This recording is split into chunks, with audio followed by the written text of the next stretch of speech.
Hey guys, so I've been doing some playing of Spelunky off camera to try to get the Speedlunky achievement. So speedruns are not really something that's easy to commentate over. For one thing, you're focusing really hard, and for another, it took a ridiculous number of attempts, like probably a couple of hundred, literally, for me to actually get a good one. But finally got it. Now this is not the winning attempt, but a lot of crazy stuff happens during this, so I figured I would include it anyway. I think this one gets as far as the ice caves or so. Maybe we get into the temple. Yeah, this is a shop robbery going very wrong. I don't know why I tried to get out of there with a jetpack, but I just improvised there and found a good way to do it. It did take a little bit of damage, but got out with the jetpack and my life intact, so it's not too bad. My basic goal for each of these levels is to stay under 20 seconds if I can, but I'll take a little bit of extra time if it seems necessary to survive and to get the gear that I need to go on, because I'm not going for a world record or anything. I don't have any hope of doing that without, you know, a lot more really rigorous practice, and even then probably not. So I'm just trying to survive and get the achievement. So yeah, I'm not going to be commentating constantly over this. This is obviously post-commentary here. I think I already mentioned that. But yeah, just want to talk about strange things that may have happened during the run. I decided it was I decided it was worthwhile to go for the paste here, so I got it there.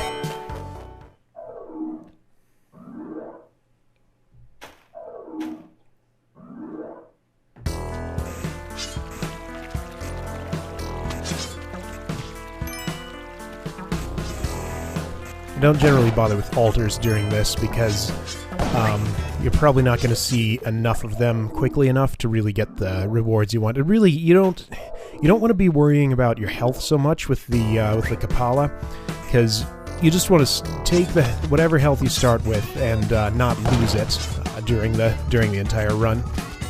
Yeah, one of the crazy things that happens during this run is I get so you saw a hired hand over there holding a shotgun. He actually survives to the end of this level and comes with me. Now watch what happens in this one. This is pretty interesting. So I just ignore him and go down.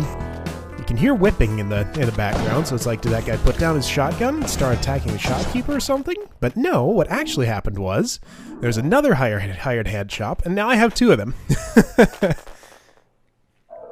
And surprisingly, these guys survive for a little while here. I think one of them might die in this level.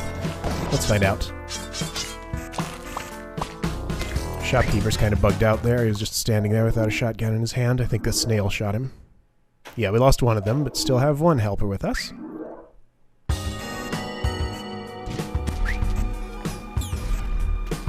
There's a handy way for navigating the ice caves. I happen to have a compass here, so I know exactly where the exit is, but in the next run, I do it without a compass and pretty much without anything. But, well, we'll see that when we get there. Yep, helper's still alive.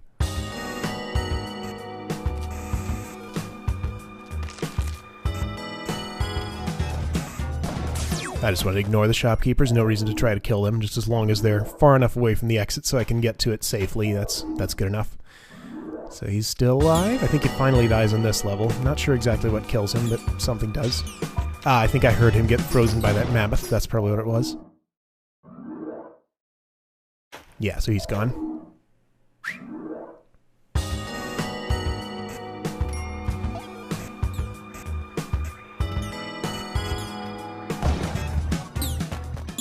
Ooh, pretty close on the mammoth's ice blast there, but I managed to avoid it, and we're in the temple in only 2 minutes 52 seconds, so that's not too bad.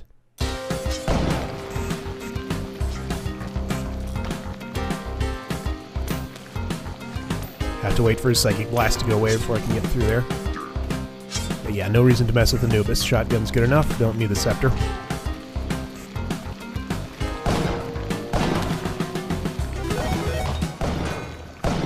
And there was my fatal mistake. Didn't get away from the shopkeeper in time, because the arrow trap was there, so I couldn't go up above it. But anyway, let's go to the winning run. So this one doesn't actually look very good at the start. I think I do most of it with just 2 health. And yeah, make a few weird slip-ups at the beginning. I was thinking of going for that crate there, but decided it was a little too much time to go over there for it. Does the mouse have a little hole in the rock there? Is that what I was seeing? Anyway.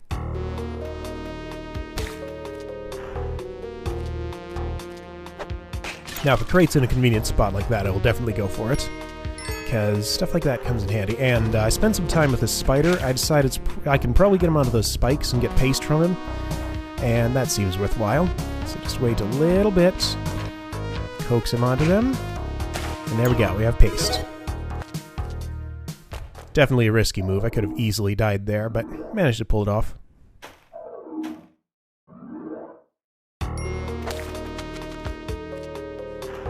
An interesting thing about this run, I never actually end up angering any shopkeepers.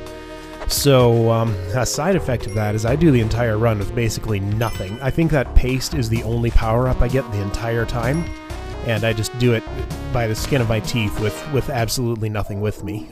Since the damsel was conveniently on the way, I decided to rescue her, so that I'll have a little extra health.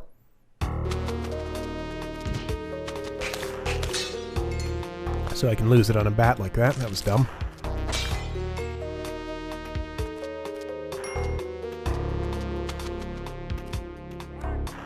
See the spider web, so I'm protected.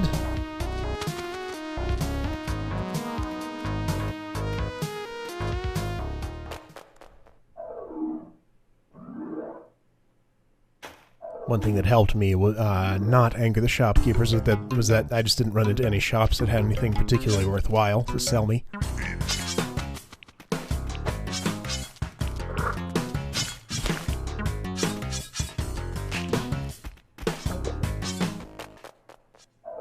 See, it looks pretty sloppy, but I turn this around and make it a really good one.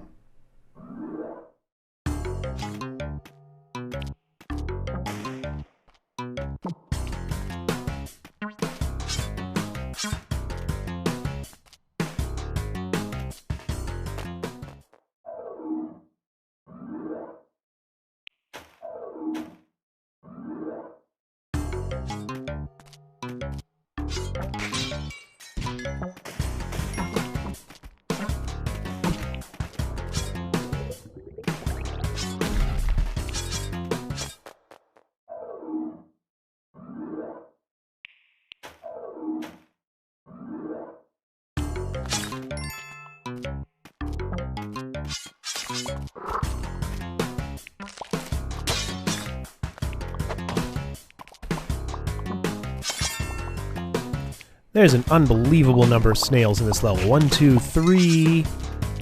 Let me see more in a moment. 4, 5, just on the way to the exit, the route I took.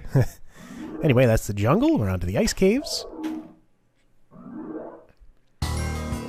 Now, since I don't have a compass here, the technique I'm using for navigation is I'll count the number of layers that I've gone down, because I've observed that Spelunky basically generates levels in a 4x4 grid, and each square of the grid is a different random chunk, which is also randomized a little bit beyond that. But anyway, so I'm in layer 1 now. That's layer 2, layer 3. Then I know there's more down, layer 4, because sometimes it looks like you're already at the abyss, but that's just a way to make sure you know whether you're at the bottom or not. And, you know, if you're in layer 4 already, and the exit's not right there, then you need to go either left or right. So I know I don't have to look down and waste time doing that.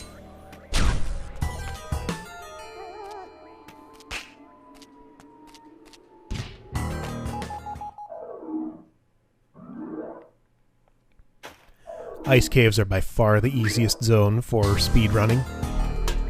Arguably, they're easier than the jungle for pretty much everything.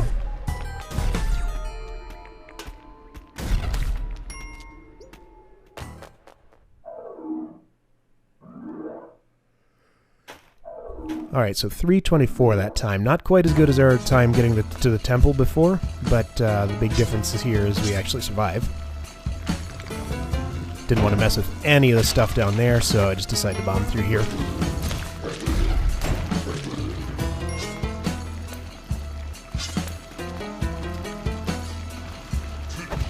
Once again, we just ignore Anubis. No need to mess with him for not going to the City of Gold.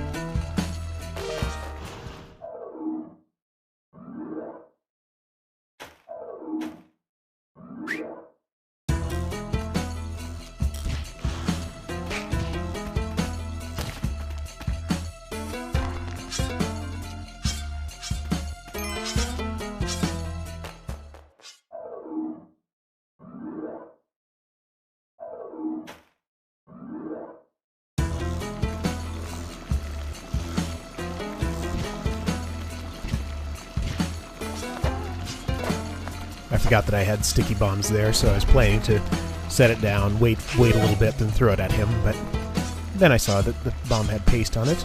That looked like a terrible situation, but fortunately there was another way around.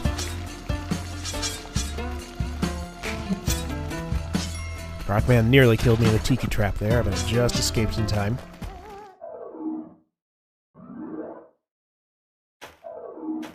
So we're at Olmec, still with nothing, totally naked. We have paste, but not very many bombs to use with it. So pretty much just have to do this fight the normal way. I don't bother going up to look for supplies up there. I just do the fight the normal way. It's a very enjoyable fight. I like it a lot.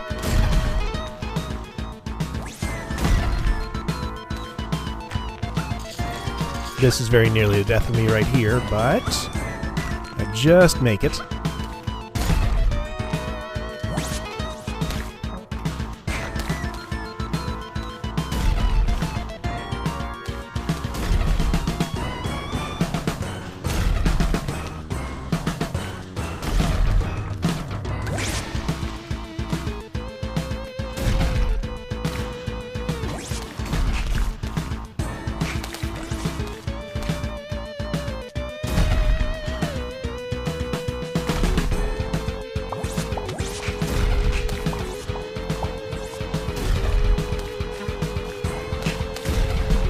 Thinking carefully about how wide to make the hole right here, because if it's too wide, then I'll just waste time on it, and you know, run the risk of getting killed by the extra spawns that are around, like this cobra that just keeps on spitting at me. I don't know how I managed to dodge his venom the whole time, but if I make it too narrow, then I'm not going to be able to survive all the way down. So eventually I settle on this size.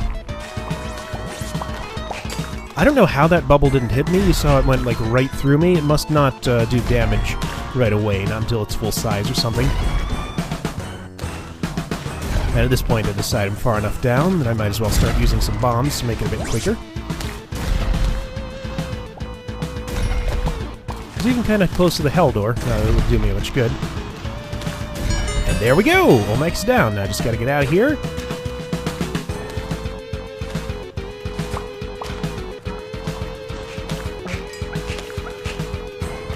There we go.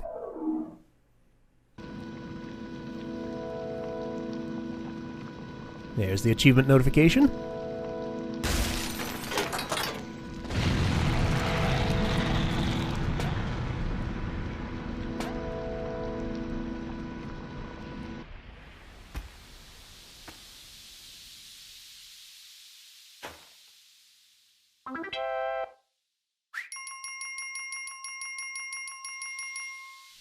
So managed to pick up a tiny little bit of money, and our final time was 6 minutes, 37.317 seconds.